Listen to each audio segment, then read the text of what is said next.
The January wind cut through Pinewood Cemetery like a blade. 50 mourners in black gathered around an oak coffin draped with the American flag. Inside lay Sarah Mitchell, 68, retired police sergeant, 35 years of service to this small Montana town. Her son Derek stood at the head, dabbing his eyes with a handkerchief. The temperature held at 15 below zero. Pastor Lewis raised his Bible. "We commend Sarah's soul to..."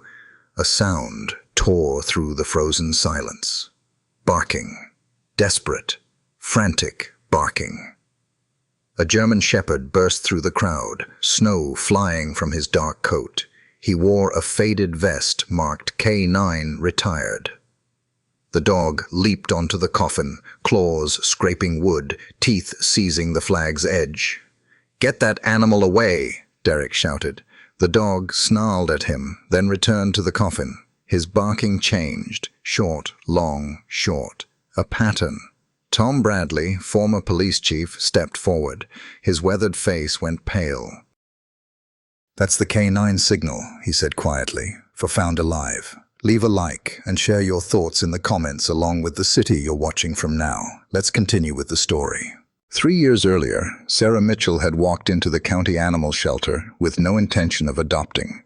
She'd retired at 65 after 35 years as a police sergeant, and the silence in her house had become unbearable. Her husband Robert had died 20 years prior.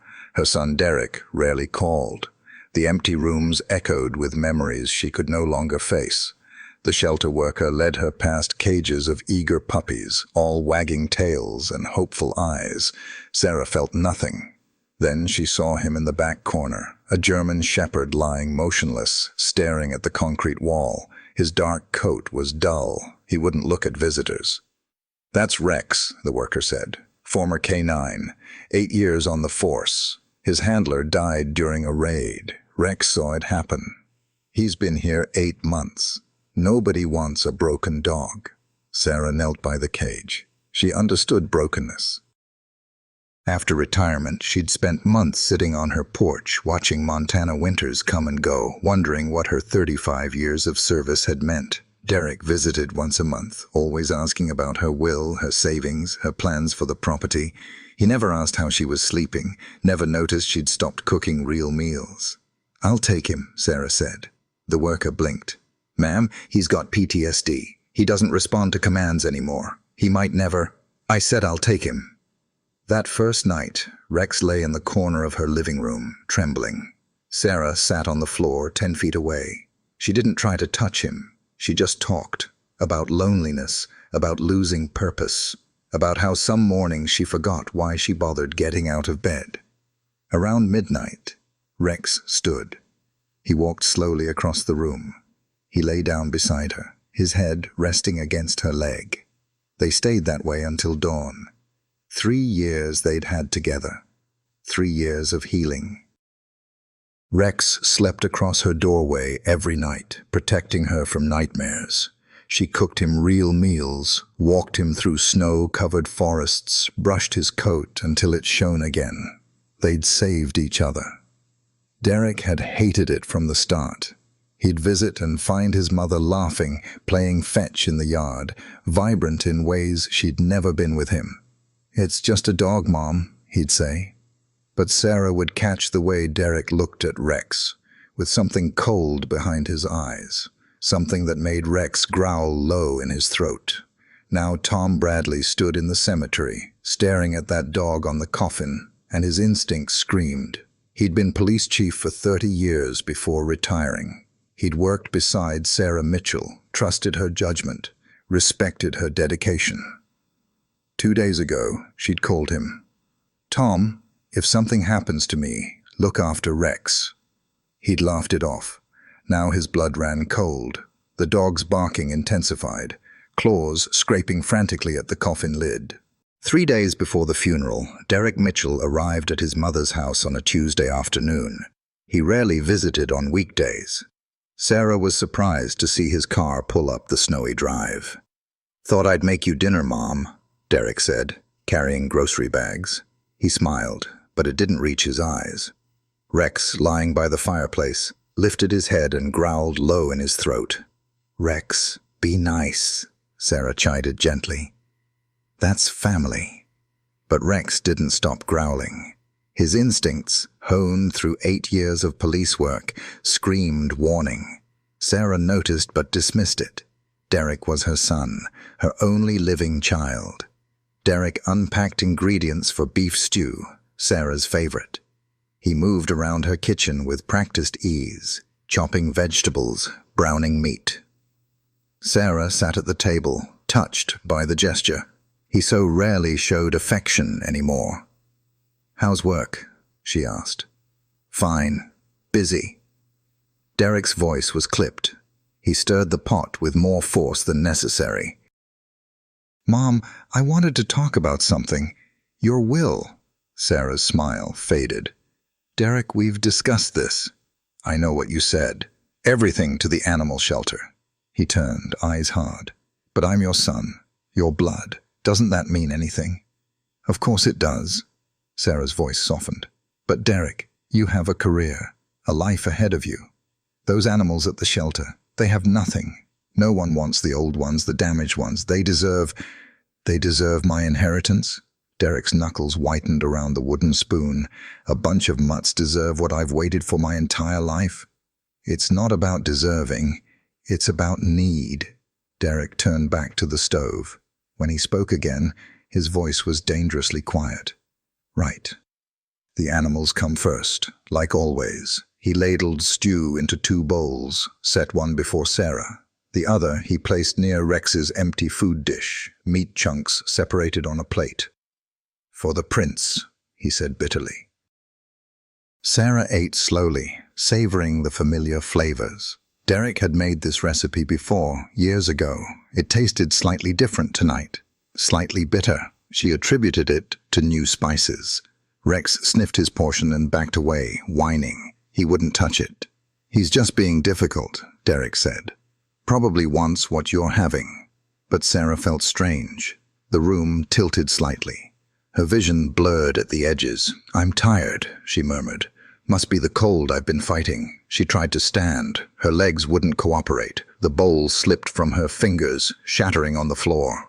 "Derek?" Her son's face swam above her. For a moment, she thought she saw satisfaction there. Then concern flooded his features. "Mom! Mom, what's wrong?" Rex barked frantically, circling Sarah as she collapsed. The last thing she saw was her dog's panicked face, his brown eyes filled with desperate fear. Then darkness swallowed everything. Derek called 911 at 8:45. His voice cracked with perfect panic. "My mother! She's not breathing! Please, hurry!" The EMTs arrived within 12 minutes. They found Sarah unresponsive on the kitchen floor, Rex standing guard over her body. It took 2 men to move the dog away. He fought them, snarling, until Derek locked him in the basement. Doctor. Robert Coleman arrived shortly after. He was the family physician, had known the Mitchells for years. He was also Derek's friend.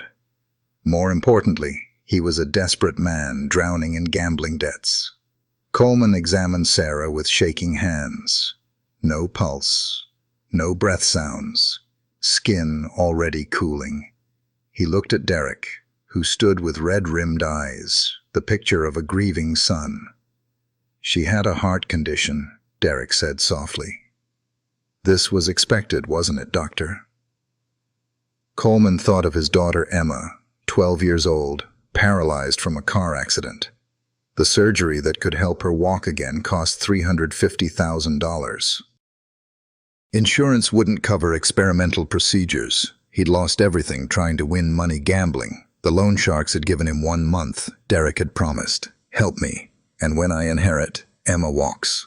Coleman pulled out his prescription pad with trembling fingers. "Natural causes," he said, voice hollow. "Cardiac arrest." In the basement, Rex barked until his throat was raw. He scratched at the door until his paws bled. No one came. The next morning, Derek pushed for immediate burial. Montana law was clear. Under 48 hours, no autopsy required. He told the funeral director his mother wanted a quick, simple service. He showed papers, Sarah's signature forged with practiced ease. She wanted to donate her body to medical science. The director protested weakly, showing him Sarah's actual wishes on file. Derek peeled off 50 $100 bills. Plans change. Family has the final say. I'm sure you understand. The director pocketed the money. That night, Rex broke through the basement window. Glass sliced his paw, leaving a trail of crimson drops in the snow. He followed Sarah's scent 8.5 miles through freezing darkness. The temperature dropped to 20 below zero. He found the funeral home, lay in the snow outside, shivering, waiting. A worker tried to shoo him away the next morning. Rex bared his teeth. The man retreated. When the hearse finally rolled out on January 12th, Rex followed at a distance. His paw left bloody prints in the fresh snow. He stayed hidden in the trees surrounding Pinewood Cemetery, watching as they positioned his person's coffin above the open grave. The ceremony began. Pastor Lewis opened his Bible. Derek stood with his handkerchief, playing the devastated son. Rex's training, 8 years of service, every instinct in his body screamed one truth. She's alive. She's in danger. Save her. He couldn't hold back anymore. He burst from the trees, snow flying, running faster than he'd run since his police days. His bark tore through the frozen air, the sound of a dog who'd found survivors in earthquake rubble, who'd never given up, who knew with absolute certainty that death didn't smell like this. The crowd turned as one. Rex leaped onto the coffin, clawing, barking the pattern they'd drilled into him years ago. Short, long, short. Found alive, found alive, found alive. Derek's face flushed crimson. Get that animal away from my mother. He lunged forward, trying to grab Rex's collar. The dog snapped at him, teeth flashing. Derek jerked back. The crowd gasped. Security! Derek shouted. Remove this dog immediately! 2 cemetery workers moved forward hesitantly. Rex planted himself on the coffin, snarling. They stopped. Tom Bradley raised his hand. Wait! His voice carried authority earned over 3 decades as police chief. He approached slowly, hands visible, non-threatening. Rex recognized him. Sarah's friend. Familiar scent. The barking continued, but the dog didn't attack. Tom studied Rex's behavior. The pattern was unmistakable. Short bark, long bark, short bark. He'd trained canine units for years. That signal meant one thing. This dog found 6 people alive in the earthquake 5 years ago, Tom said, his voice cutting through the murmurs. 8 years on the force. Search and rescue specialist. He doesn't make mistakes. He's grieving, Derek protested. Dogs can't tell. Canines are trained specifically to distinguish between alive and deceased. Tom turned to face the crowd.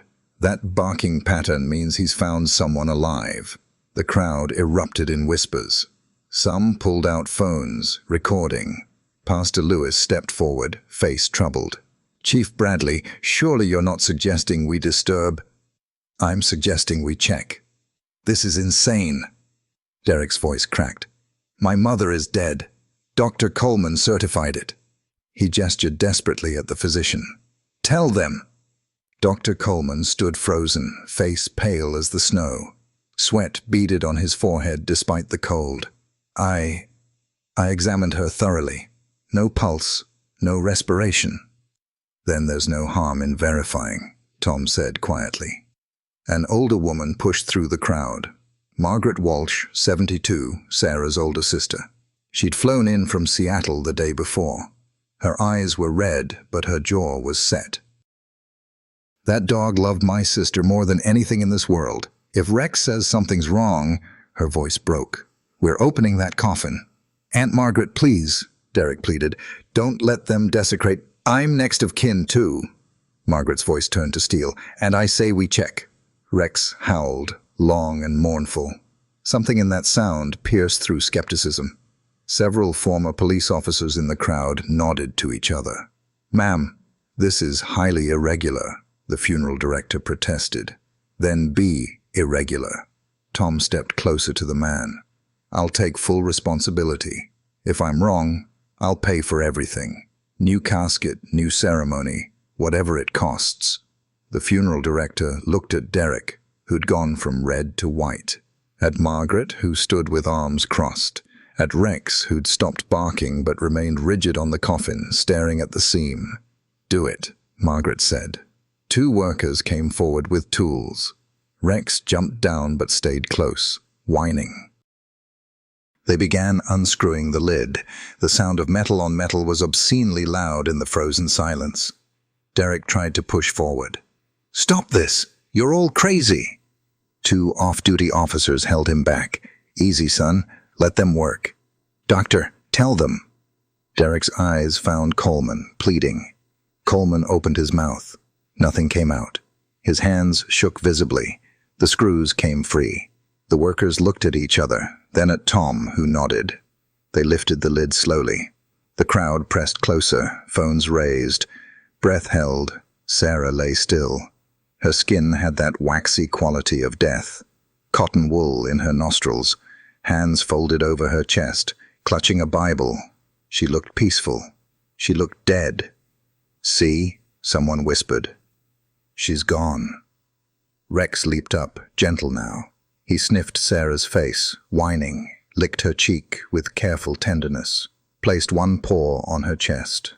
Margaret stepped forward, hand trembling. She touched Sarah's folded hands, gasped. "She's warm." The crowd surged. "What?" "She's warm."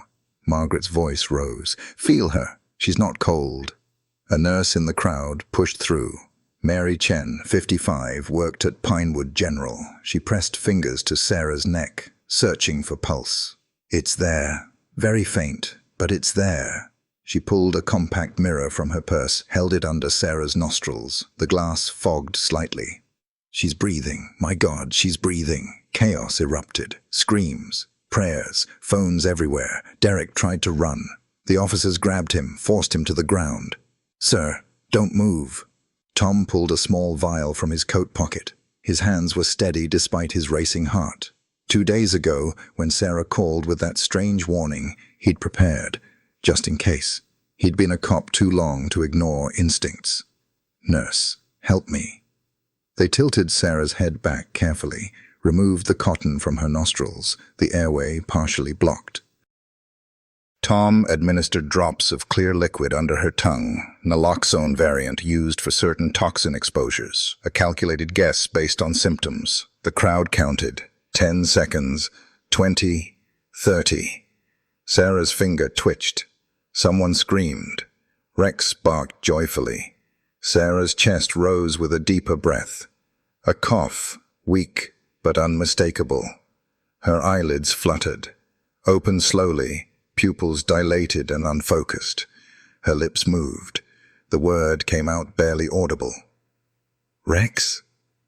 The dog pressed his face to hers, licking, whining, tail wagging so hard his whole body shook. Sarah's hand lifted, trembling, touched his head. "Good boy," she whispered. Then her eyes closed again, but her breathing remained steady. "Ambulance!" Tom shouted. "Now!" Someone was already on the phone. Tom knelt beside the coffin, holding Sarah's wrist, monitoring her pulse.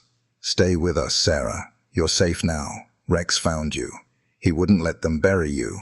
Derek screamed from the ground where officers held him.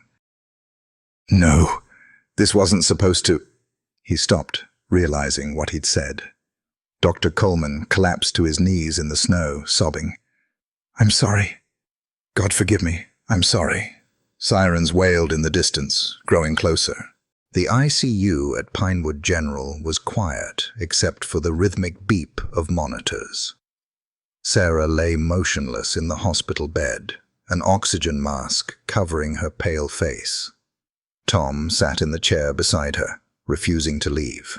Margaret paced near the window, arms wrapped around herself. Dr. Patricia Hernandez, the ICU specialist, reviewed the toxicology report for the 3rd time. "Tetrodotoxin," she said, her voice grim.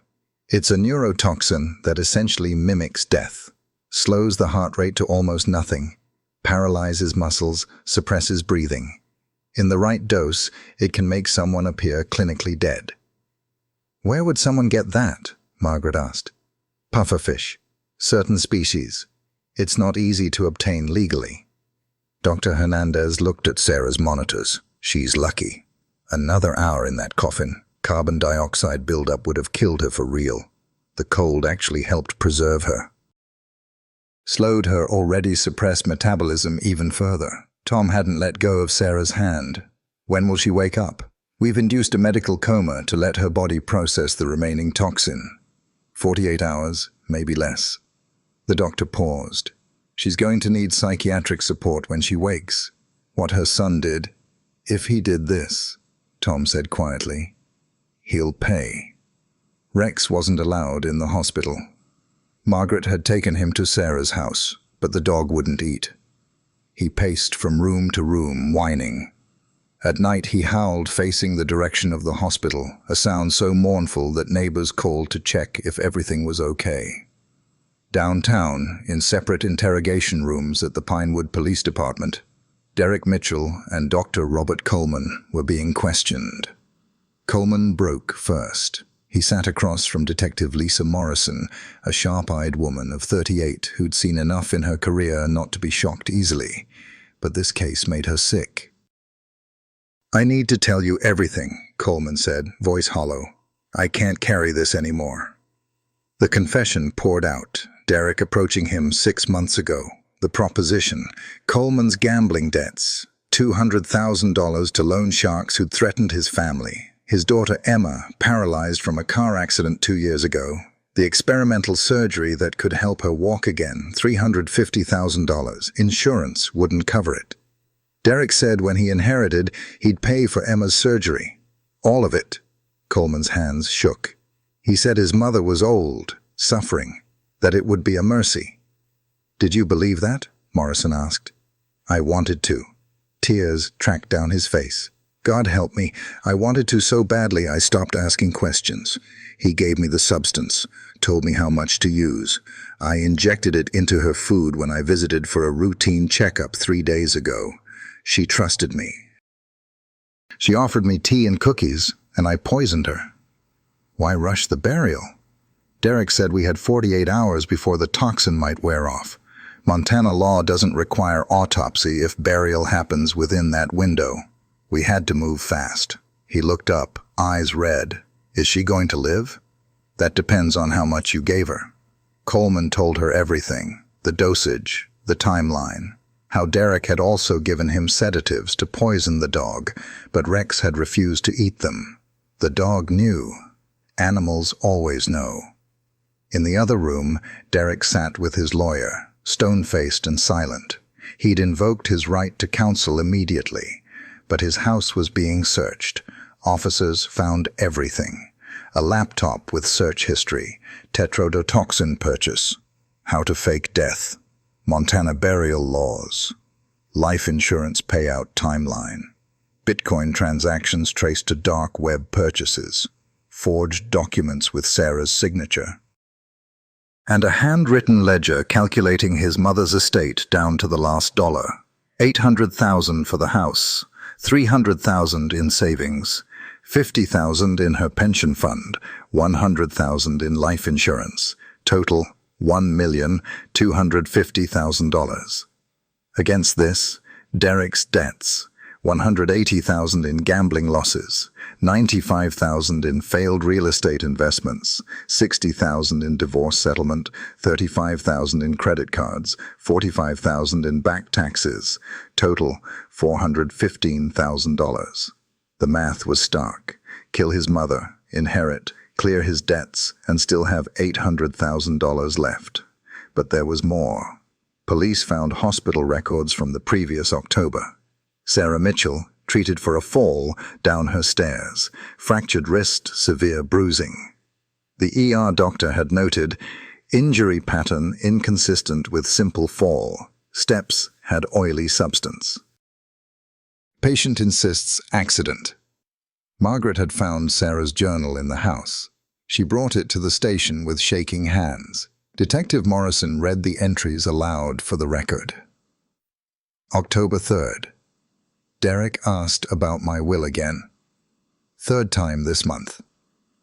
When I told him everything goes to the animal shelter, he went quiet. The wrong kind of quiet. That night, I heard footsteps on the stairs. But when I opened my door, no one was there. Just Rex, growling at shadows. October 15th. Fell down the stairs today. Broke my wrist.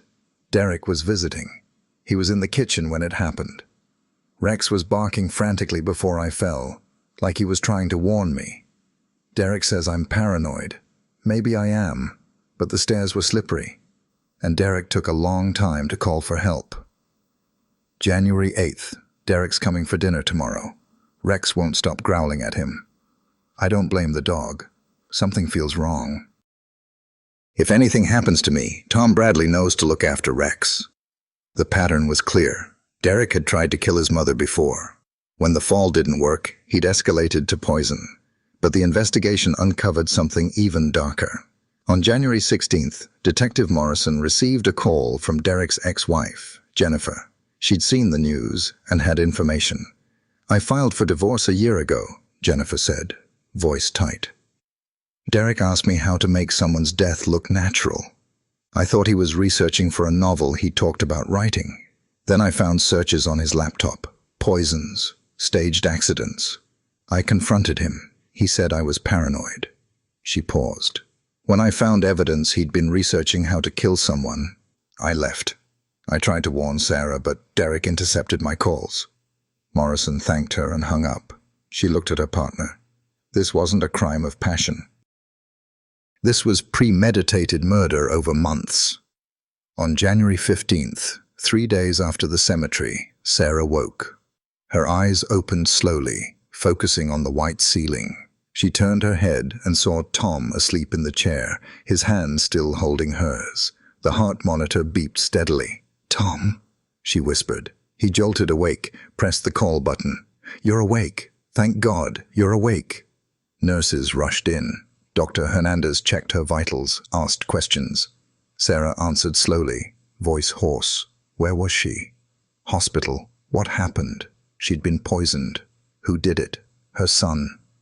Sarah turned her face away at that last answer. Where's Rex? With Margaret. He's fine. He saved you, Sarah. I want to see him. Hospital doesn't allow. I want to see my dog. Sarah's voice cracked. Please. Tom made it happen. That evening, he brought Rex up the service elevator, sneaking past security. The dog exploded with joy when he saw Sarah, whining and trying to lick her face. She wrapped her arms around him and wept into his fur. Good boy, she whispered. My good, brave boy. You saved me. Rex pressed close, as if afraid she'd disappear again. Tom stood by the door, keeping watch, giving them privacy. But Sarah couldn't escape what came next. Detective Morrison visited the following day with questions. Sarah had to relive everything. The dinner with Derek, the sudden dizziness, waking in darkness, realizing she was in a coffin, the terror, screaming until her voice gave out, clawing at the lid until her nails broke, the air growing thin, losing consciousness again, certain she was dying. I heard barking, Sarah said. Just before I passed out the second time, I thought I was hallucinating, but it was Rex. He found me.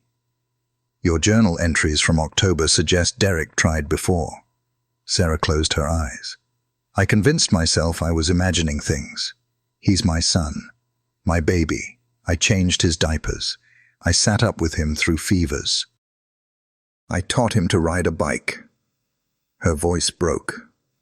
How could I believe my own child wanted me dead? Morrison showed her the evidence. The dark web purchases. The calculation of her estate. The forged documents. Sarah stared at the papers, her hands trembling. Why? She whispered. Was I such a terrible mother? Mrs. Mitchell. I gave him everything. After his father died, it was just us. I worked double shifts to put him through college. I helped with his down payment on his first house.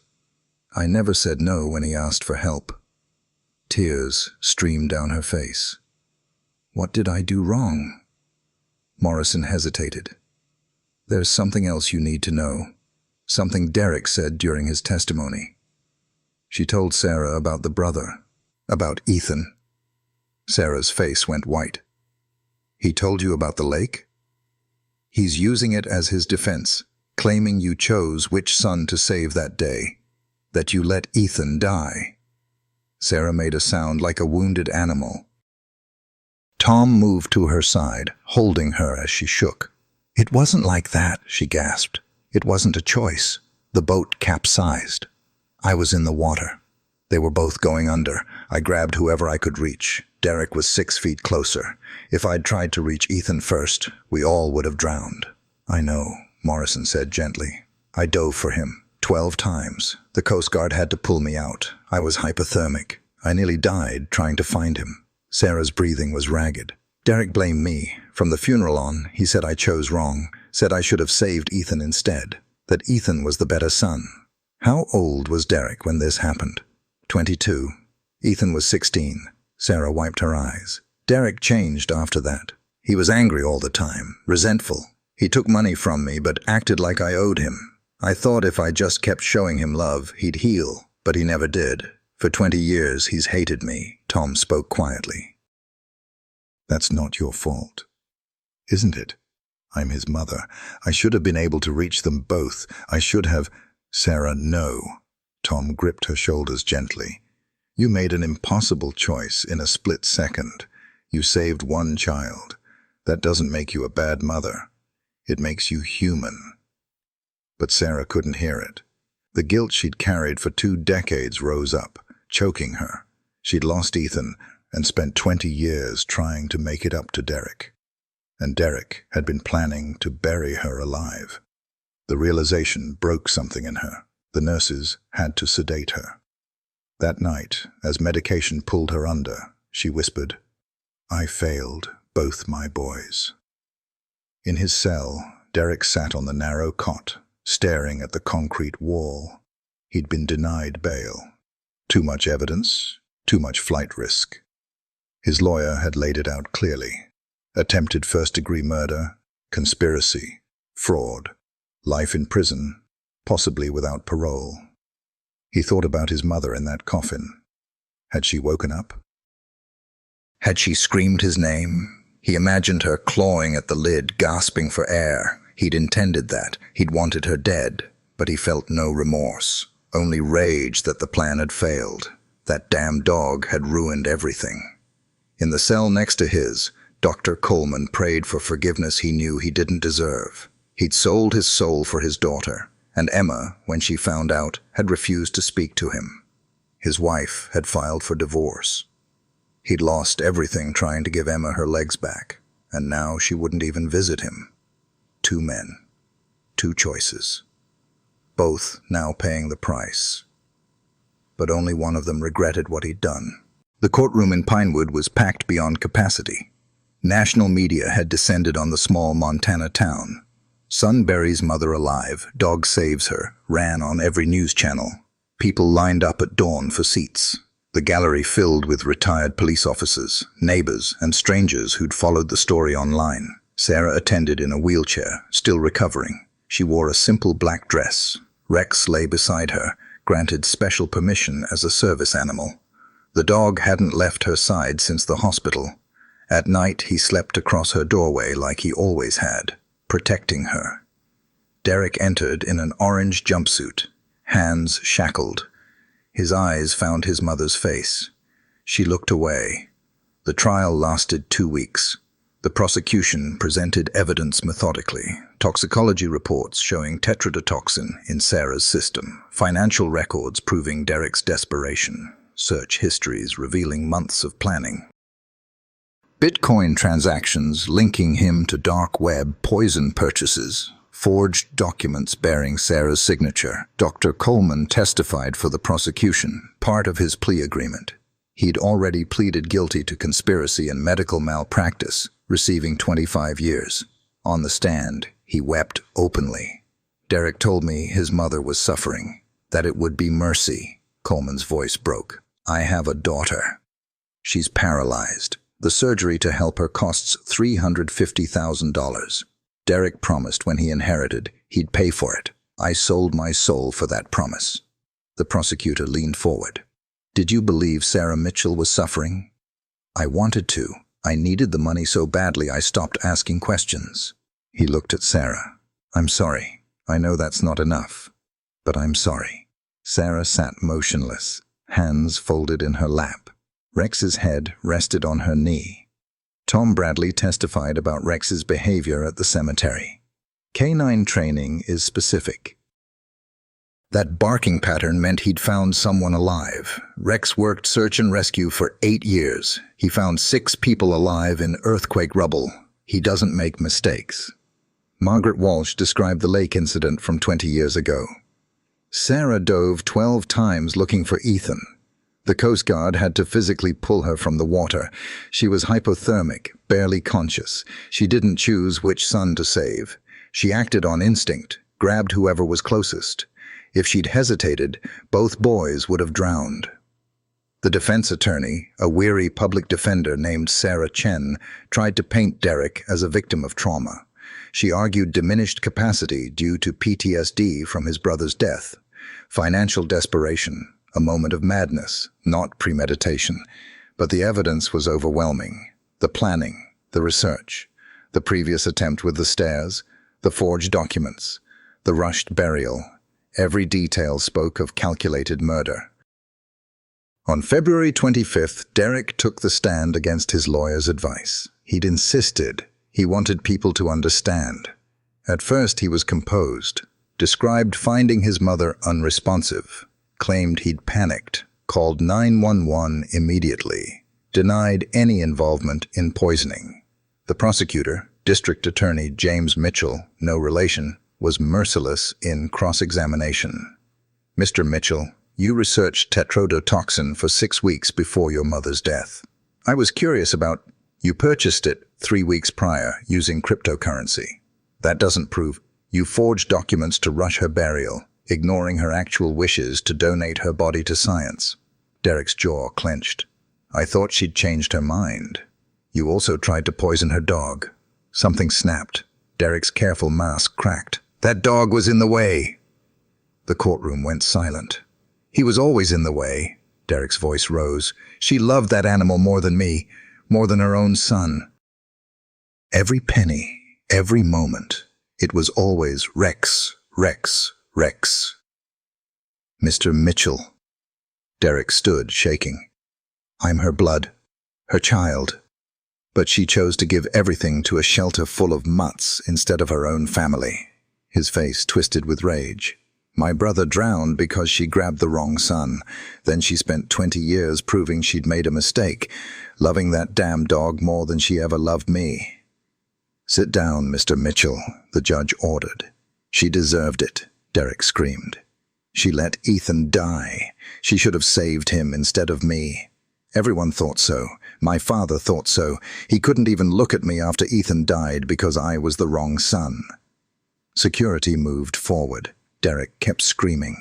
That dog should have let her die. She didn't deserve to be saved. Guards grabbed him. As they dragged him from the courtroom, he looked directly at his mother. I hope you die alone. Like you made me feel my whole life. Sarah sat frozen, tears streaming silently down her face. Rex pressed against her leg, whining softly. Tom put his arm around her shoulders. She didn't seem to notice. The courtroom erupted. The judge pounded her gavel, calling for order. But the damage was done. Derek had confessed in front of everyone.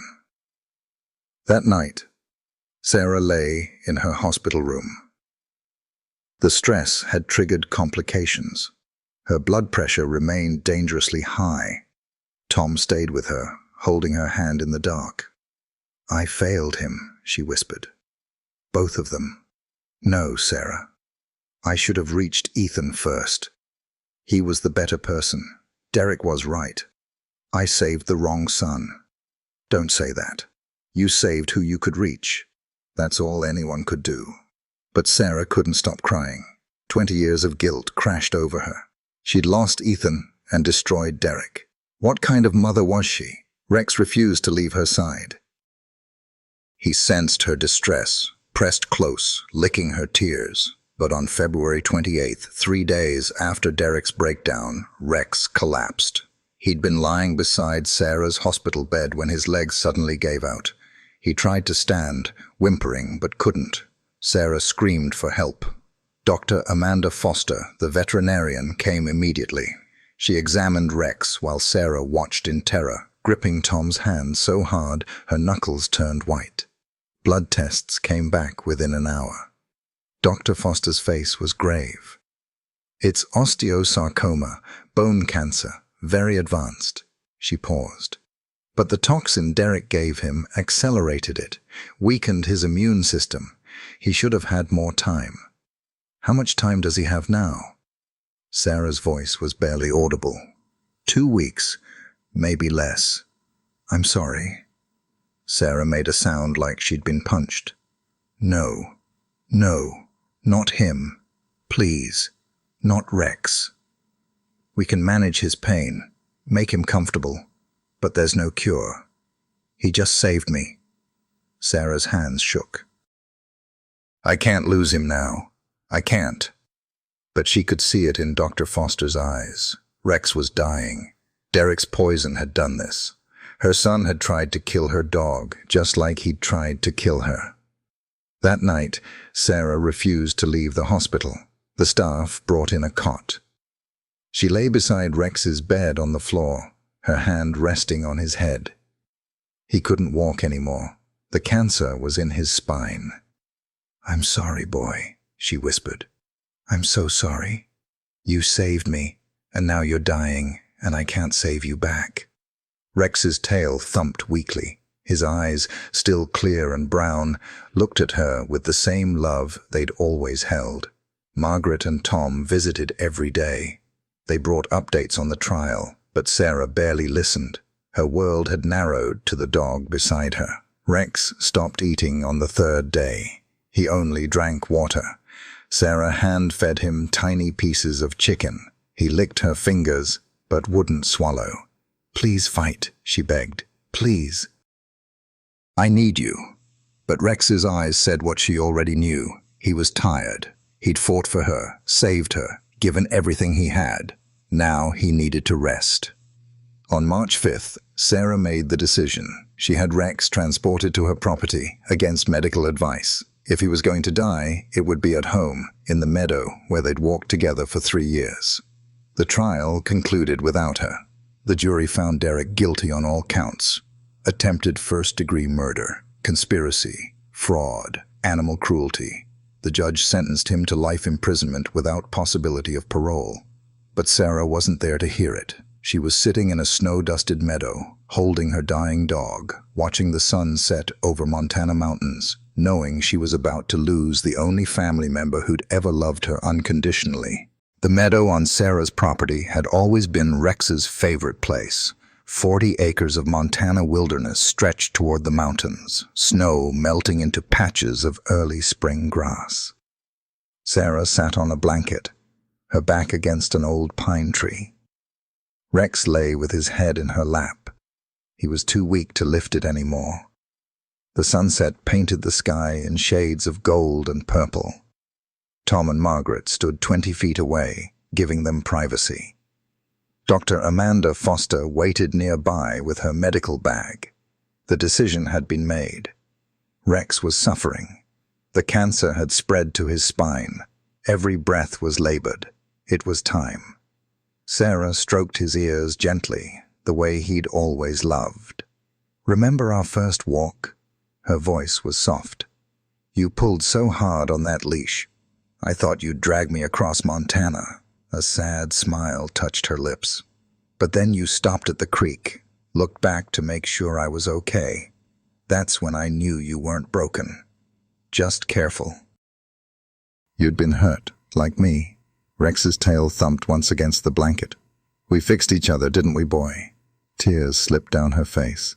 I was drowning in silence after I retired. No purpose, no reason to get up in the morning. Then you came home with me, and suddenly I had someone to feed, to walk, to care for. You gave me a reason to live.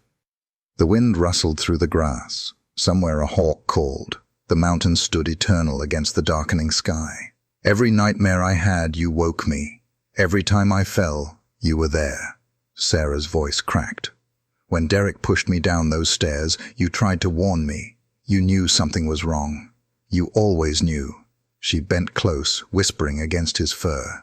And at the funeral, God, Rex, you wouldn't let them bury me. You saved my life. Rex licked her hand weakly. You saved me twice, really. Sarah wiped her eyes. Once when I adopted you, once when you stopped them from putting me in the ground. But the real gift, she paused, struggling for words. You taught me what love actually looks like. Not what I want from you, not what you owe me. Just being there, showing up. Every single day. Derek's words echoed in her mind. Why did you love that dog more than me?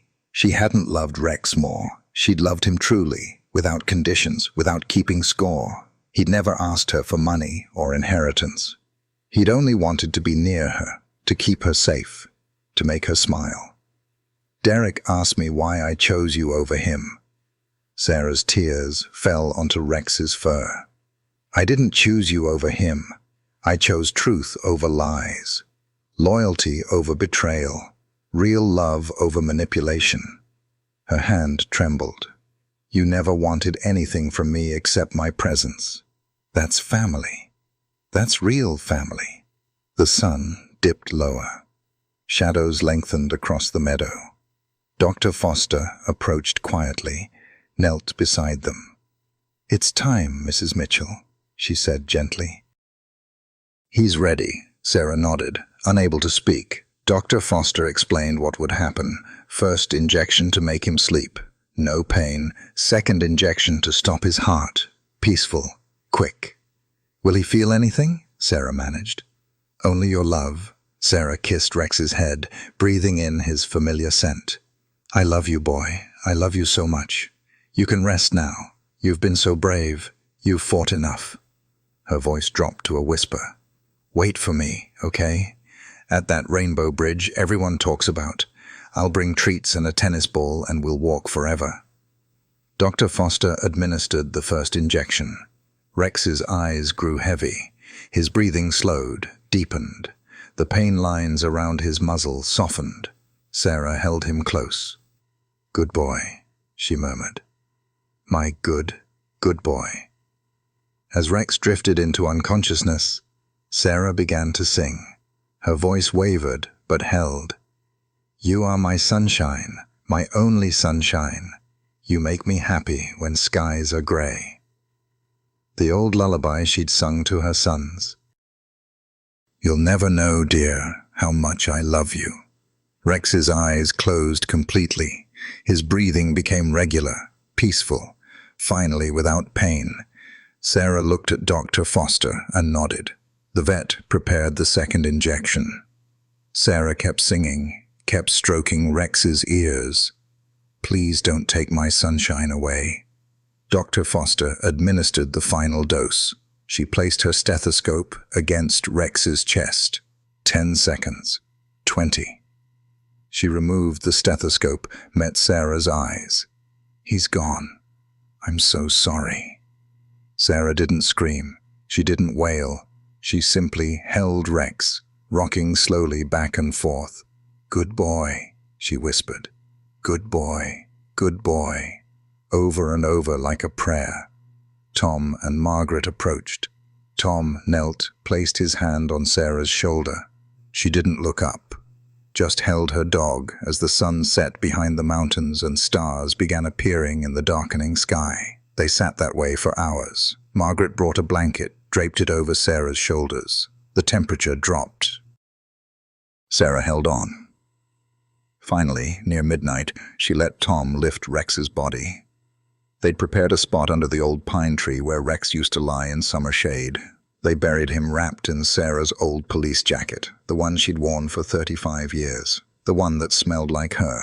Tom had ordered a headstone, simple granite with words Sarah had chosen: Rex, hero, partner, family, 2018-2026. You saved my life. Now you live forever in my heart. Sarah stood over the fresh grave, Tom supporting her. The night was cold and clear. 1,000,000 stars blazed overhead. I will make sure no dog like you is forgotten, she said, her voice steady now. Every canine who retires, every shelter dog who waits, they'll have a home. Because of you. She placed her hand on the cold earth. Sleep well, my boy. Your watch is over. They walked back to the house slowly. Sarah leaned heavily on Tom. At the door, she paused, looked back toward the pine tree silhouetted against the stars. Goodbye, Rex, she whispered. Then she went inside to face a world without him. 1 week after Rex's death, Sarah returned to the courthouse. She'd insisted on attending the sentencing despite Tom and Margaret's protests. She needed to see it end. Derek had been found guilty on all counts during the trial she'd missed. Now Judge Martha Brennan would decide his fate. Sarah sat in the front row, wearing black. Rex's collar was wrapped around her wrist like a bracelet. The leather was worn soft from 3 years of daily wear. She touched it constantly, a talisman against the pain. Derek was led in wearing shackles. He looked thinner, older. His eyes found hers across the courtroom. She didn't look away this time. She wanted him to see what he'd done, not just the attempted murder, the real damage. She'd lost her dog, her last family member who'd loved her without conditions. Judge Brennan was 68, Sarah's age. She'd been a judge for 30 years and had presided over countless cases, but this one had affected her deeply. Mr. Mitchell, she began, her voice carrying through the silent courtroom, you attempted to murder your own mother by poisoning her, forging documents to rush her burial, and ensuring she would be buried alive. You also poisoned the animal that loved her unconditionally. You manipulated a desperate doctor into betraying his oath, all for money. Derek stood rigid, jaw clenched. I have been on this bench for 3 decades. I have seen murders of passion, of greed, of desperation, but I have never witnessed such calculated cruelty toward the person who gave you life. Judge Brennan's eyes were hard. Your mother dove 12 times into freezing water, trying to save your brother. She almost died. She saved you. And you repaid her by trying to bury her alive. The judge paused, letting the words sink in. On the charge of attempted first-degree murder, I sentence you to life imprisonment without the possibility of parole. On conspiracy to commit murder, 25 years concurrent. On fraud and forgery charges, 10 years concurrent. On animal cruelty charges, 5 years concurrent. Derek's face remained blank. Additionally, you will pay restitution of $50,000 to your mother for medical expenses and emotional damages. A permanent restraining order is issued. You are never to contact Sarah Mitchell again. Judge Brennan looked at Derek directly. You will die in prison, Mr. Mitchell. That is the consequence of your choices. Derek stood suddenly, his composure finally cracking. She killed Ethan. My brother died because she chose wrong. His voice echoed off the walls. She should be the one in prison. She destroyed this family. Guards moved toward him. I hope you die alone, Mother, Derek screamed, twisting to look at her. Just like you made me feel every day of my life. You and that damn dog deserved each other because neither of you deserved me. They dragged him away. His screams faded down the corridor. The courtroom remained silent. Sarah sat perfectly still. Tom reached for her hand. She let him take it but felt nothing. Empty. Derek had gotten his wish. She was alone now. Ethan dead 20 years. Derek locked away forever. Rex buried under a pine tree. She was 70 years old, and everyone she'd loved was gone. That night, alone in her house for the first time since the funeral, Sarah found a letter that had been forwarded from the hospital. The return address read Denver, Children's Hospital. She almost threw it away. Then she saw the name, Emma Coleman. She opened it with shaking hands. The handwriting was careful, young. Dear Mrs. Mitchell, my name is Emma. I'm Dr. Coleman's daughter, the one my dad tried to save. I didn't know what he did until the police came, when they told me I wanted to die. My dad hurt you because of me, because I can't walk. I told him I didn't want surgery if it meant hurting someone. He said he'd find another way, but he lied. I'm sorry. I'm so sorry. I wish I could take it back. I wish I'd never gotten hurt in that car accident. Then none of this would have happened. My mom says it's not my fault, but I feel like it is. I don't expect you to forgive my dad or me. I just wanted you to know that I'm sorry, and I'm sorry about Rex. I saw his picture in the news. He looked like a really good dog. I hope you're okay. Emma. Sarah read the letter 3 times. Then she cried, not for herself, for this 12-year-old girl carrying guilt that didn't belong to her. The next morning, Sarah sat at her kitchen table with Tom. I want to give Emma the surgery money. Tom stared at her. Sarah, that's your entire life savings. $350,000. I know what it is. Derek wanted that money. Coleman betrayed you for that money. And Emma had nothing to do with any of it. Sarah's voice was firm. She's 12 years old, paralyzed, blaming herself for her father's crimes. She doesn't deserve that burden. You don't owe her anything. No, but Rex would want this. Sarah touched his collar on her wrist. He always protected children. He'd want her to walk, and I have the money just sitting there. What am I going to do with it? Buy a bigger house?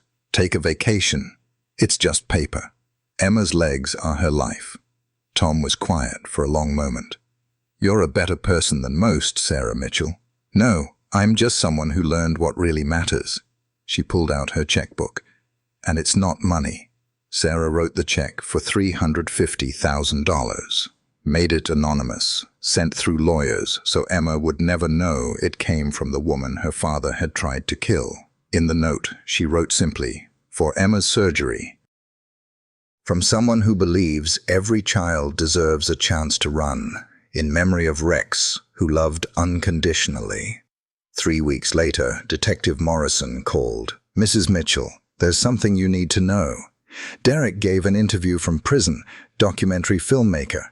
It's going to air tonight. Sarah watched it alone. The documentary explored the case, the trial, the verdict. Then, 30 minutes in, Derek's face filled the screen. He looked directly at the camera. You want the real story? I'll give it to you. He smiled, cold and empty. My father didn't die of a heart attack. Sarah's hand flew to her mouth. Derek explained methodically. 20 years ago, weeks after Ethan drowned, Robert had found Derek stealing from Sarah's bank account, $15,000. They'd argued in the garage. Derek, 22 and furious, had pushed him. Robert fell, struck his head on the workbench. He'd had a heart attack from the stress and head trauma. I called 911, Derek said calmly, but I waited 15 minutes first. Wanted to make sure he wouldn't recover enough to tell anyone what I'd done. He died before the ambulance arrived. The interviewer's voice was shocked. You killed your father? He died because of me. Ethan died because of her. We're even. Derek's smile widened. My mother's been living with guilt for 20 years, thinking my father's heart attack was her fault. The stress of losing Ethan. But it was me. I killed him, and she never knew. He leaned closer to the camera. I've been a monster for 20 years. I just wanted everyone to understand that. My mother thinks she failed me, but the truth is, there was nothing to save. I was broken long before the lake. The interview ended. Sarah sat frozen in her living room, the TV screen fading to black. Robert, her husband, dead because of Derek. For 20 years, she'd blamed herself, thought the stress of Ethan's death had killed him. But it was Derek. It had always been Derek. Margaret found her an hour later, still sitting in the dark. Sarah, I saw the interview. I came as fast as I could. He killed Robert. Sarah's voice was hollow. My husband. And I never knew. I spent 20 years thinking it was my fault, that losing Ethan broke his heart, but Derek murdered him. Oh, Sarah. I lost both my sons. Sarah looked at her sister, eyes empty. Ethan to the water, Derek to hatred, and I spent 40 years trying to earn love from a child who was never capable of giving it. Tom arrived minutes later. They sat with her through the night. Sarah didn't cry. She'd cried too much already. She just sat, processing the magnitude of Derek's betrayal. 2 murders over 20 years, Robert and nearly her, both for money. Near dawn, Margaret showed Sarah her phone. The interview had gone viral. Comments flooded social media. Thousands of messages supporting Sarah, condemning Derek. One comment stopped Sarah cold. From a verified account, Emma Coleman. Mrs. Mitchell gave me back my legs. The surgery was successful. She lost everything, her son, her dog, her savings, but she still chose kindness. That's what real love looks like. Derek never understood that. But Rex did. And now I do too. Sarah read it twice. The surgery worked. Emma can walk again, Margaret confirmed. Because of you. Something shifted in Sarah's chest, a tiny crack in the emptiness. She thought of Rex, how he'd loved without asking for anything in return, how he'd saved her not because she deserved it, but because that's what family did. I didn't lose both sons, Sarah said quietly. Tom and Margaret looked at her. I lost Derek long ago. Maybe I never really had him. Sarah touched Rex's collar. But I gained something better. I gained Rex. And through him, I learned what family really means. Not blood, not obligation, choice, loyalty. Unconditional love. She stood, walked to the window. The sun was rising over the mountains, painting the sky gold. I may have failed as Derek's mother, but I didn't fail as Rex's. And I won't fail the dogs who need me now. For the first time since Rex's death, she felt purpose stirring. Small, fragile, but there. I'm going to build something, she said. A sanctuary for retired K9s and shelter dogs nobody wants, the broken ones, the damaged ones. She looked at Tom and Margaret. Rex's legacy won't be that he died saving me. It'll be that he taught me how to save others. Tom smiled. He'd like that. Sarah nodded. I know he would. 2 years had passed since Rex's death. Sarah Mitchell stood on her porch in the early morning light, coffee in hand, watching the sun rise over Montana mountains. She was 70 now, her hair completely silver, but her eyes held a brightness that had been absent for years. The house behind her was no longer silent. Dogs barked in the distance, playing in the expanded yards she'd built across her 40 acres. A wooden sign stood at the property entrance, Rex's Second Chance Ranch, K9 Retirement Sanctuary. In 2 years, she'd transformed her grief into purpose. 30 dogs now called this place home. All of them were former K9 units or shelter dogs deemed too damaged, too old, too broken to adopt. Sarah knew about broken things. She knew they just needed someone to see past the damage to the soul underneath. She walked through the morning routine, greeting each dog by name. Greta, an 11-year-old German shepherd who'd survived an explosion that killed her handler. Duke, a 9-year-old Belgian Malinois whose partner had died of cancer. Sadie, a 7-year-old mixed breed rescued from an abusive home. Each had a story, each had scars, each had found peace here. Tom Bradley's truck pulled up the drive. He was 72 now, retired but busier than ever. He came every day, brought supplies, helped with the dogs, stayed for dinner. Their relationship had evolved into something neither had expected. Not quite romance, but deeper than friendship. Companionship forged through trauma, comfortable and steady. Morning, he said, unloading bags of dog food. Big day today. Sarah nodded. March 5th, Rex's Memorial Day. 2 years since she'd held him in that meadow and said goodbye. The ranch held an annual ceremony now. The community gathered to remember Rex and celebrate the dogs his legacy had saved. By afternoon, over 100 people filled the property. Retired police officers, canine handlers, shelter volunteers, neighbors who'd followed the story. They gathered at Rex's grave under the old pine tree. The headstone gleamed in the sunlight. Someone had left fresh flowers. Mayor Catherine Price spoke first. Sarah Mitchell lost everything 2 years ago. Her son to prison, her dog to cancer, her savings to kindness. But she didn't become bitter. She became better. This ranch is proof that love multiplies. Rex saved Sarah. Sarah has now saved 217 dogs. Those dogs will save countless others. Tom spoke next, his voice thick with emotion. 2 years ago, I watched my friend bury her best friend. I thought, how will she survive this? But Sarah taught me that grief isn't the end. It's the beginning. We grieve because we loved. And if we're brave, we love again. He looked at Sarah. She's the bravest person I know. Sarah stood at the grave, her hand on the cold granite. 2 years, she began. Sometimes it feels like yesterday, sometimes like forever. People ask if I miss him. I tell them missing suggests he's gone, but Rex isn't gone. He's in every dog I save, every tail that wags. Every morning I wake with purpose. Her voice wavered, but held. My son asked why I loved Rex more than him. I didn't love Rex more. I loved him truly, without condition, without expectation. That's what Rex taught me. Real love doesn't keep score. Real love shows up every day, no matter what. She paused. That's what Rex gave me. That's what I'm giving forward, because that's what family does. A car engine interrupted. Everyone turned as a vehicle pulled up.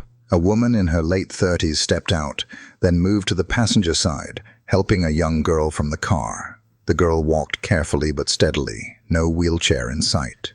Sarah's breath caught. Emma? Emma Coleman smiled, tears already streaming. Mrs.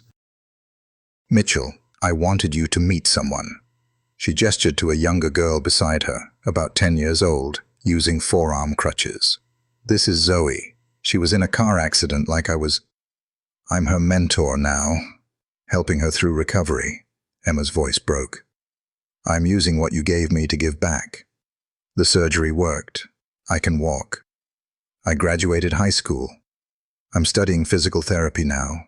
She wiped her eyes. Rex's gift keeps multiplying. You saved me. Now I'm saving her. Zoe looked up at Sarah with bright eyes. Emma told me about Rex, how he saved you. You saved her. She's saving me. That's what love does, right? It spreads? Sarah knelt slowly, her old knees protesting. She hugged Zoe gently. Yes, sweetheart. That's exactly what love does. The ceremony ended as the sun began its descent. Guests departed slowly, many stopping to pet the dogs, to thank Sarah, to share their own stories of loss and healing. Finally, only Sarah and Tom remained, sitting on the porch as evening painted the sky purple and gold. You've built something beautiful here, Tom said quietly. We built it, Sarah corrected. You're here every day. Wouldn't want to be anywhere else. They sat in comfortable silence, watching the dogs settle for the evening. Sarah's mind drifted to Derek. She'd received a letter last month. He was dying. Pancreatic cancer.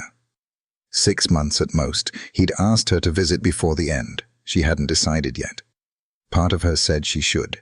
He was still her son, but the other part remembered him screaming that he hoped she'd die alone, remembered Rex's collar around her wrist, worn leather soft from years of love. Movement caught her eye.